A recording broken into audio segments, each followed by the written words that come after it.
While wandering the tangled edges of the mire, I stumbled upon a sight that unsettled me more than most. Strange things are commonplace here, of course, but this was a different sort of strange.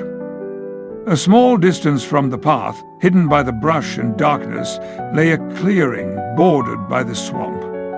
There were paintings, tens, perhaps hundreds, half consumed by the black muck, while others dangled precariously from dripping black branches above, their edges singed and illuminated by the purplish vine lightning. Curious, I turned to a blind ferryman nearby, their face shadowed with irritation and something deeper. After a resigned sigh and a series of sharp, impatient breaths, they faced me as if they could see me and began to tell a fascinating short story. Eluine Center stood at the edge of the mire, where the world seemed to hold its breath. The swamp's stillness was a thing alive, heavy and watchful.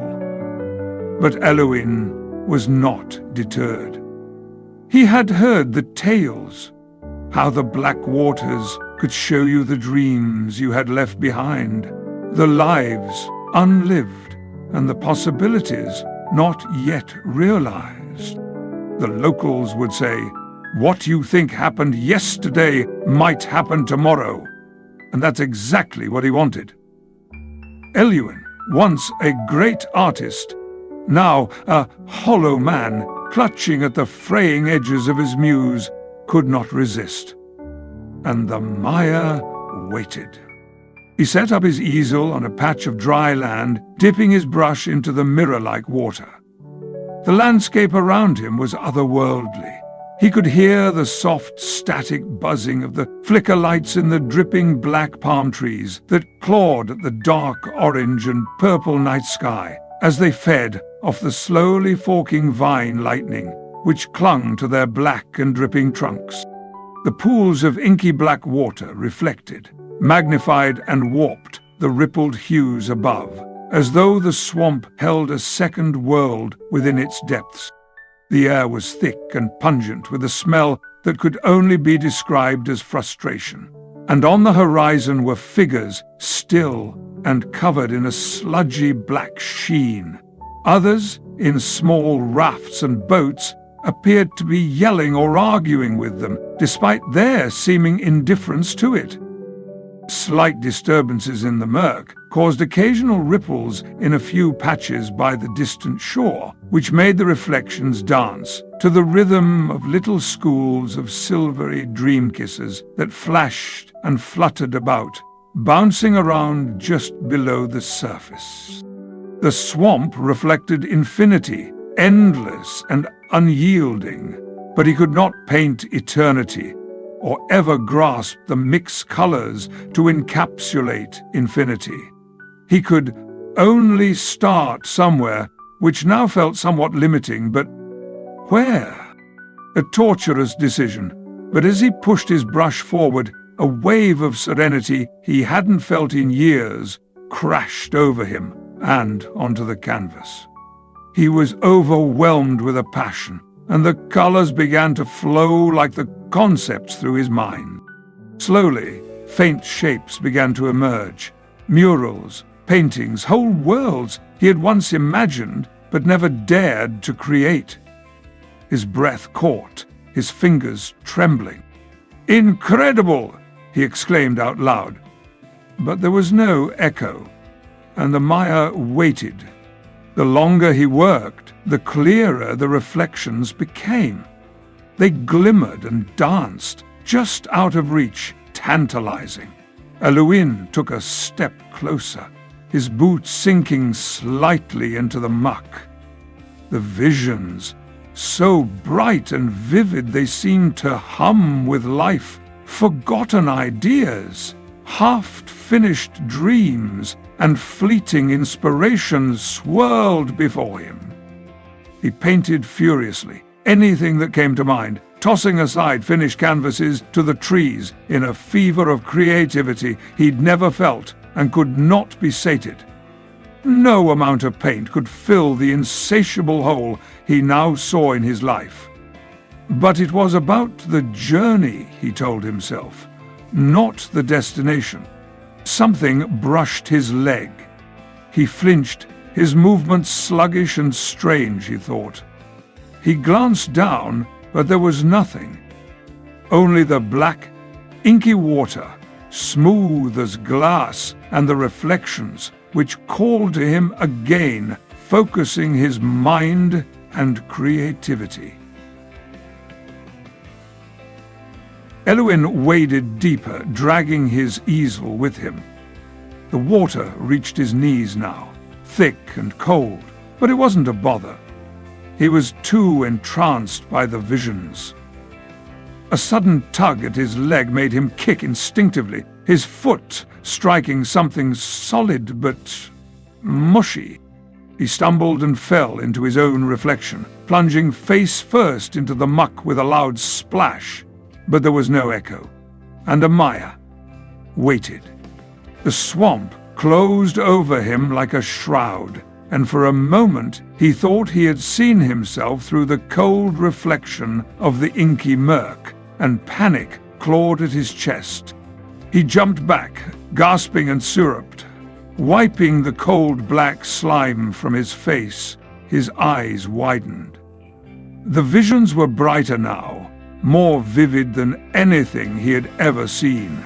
They danced and swirled around him, painting themselves onto the inside of his mind. He painted with a fervor bordering on madness, his chest heaving with effort. Among the visions Elwyn painted was a sprawling cityscape from his childhood imaginations, its towers spiraling impossibly into a kaleidoscopic sky. Each spire shimmered as though made of molten glass, the reflections shifting endlessly with scenes of lives unlived. Next he rendered a great forest, each tree a towering cathedral of silver and emerald, its branches fracturing the light into cascading rainbows. One canvas bore the image of a figure, himself, or someone like him, standing triumphant on a mountain of obsidian, clutching a staff that somehow seemed to pulse with the rhythm of a heartbeat.